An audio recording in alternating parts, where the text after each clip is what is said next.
client tajua mahali wamempeleka.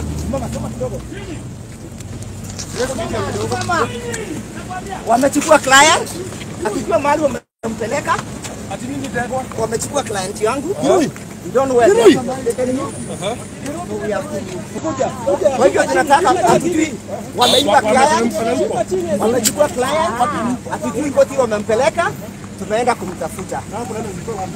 Hakuna kitu tumefanya huko, tumekaa huko chini peke yake, hawajatuongelesha, hawajachukua statement yoyote. Twende. Naenda wapi? Where you going? Wameenda Kiambu. Wameenda Kiambu. Twende.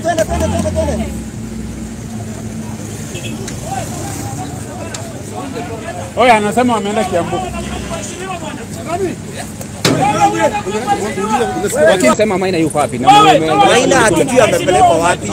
Tunatarajia amepelekwa Kiambu kotini. Ameibiwa kama mwizi, hatujui mahali amepelekwa. Hatujui ameenda kumuua ama kufanya nini.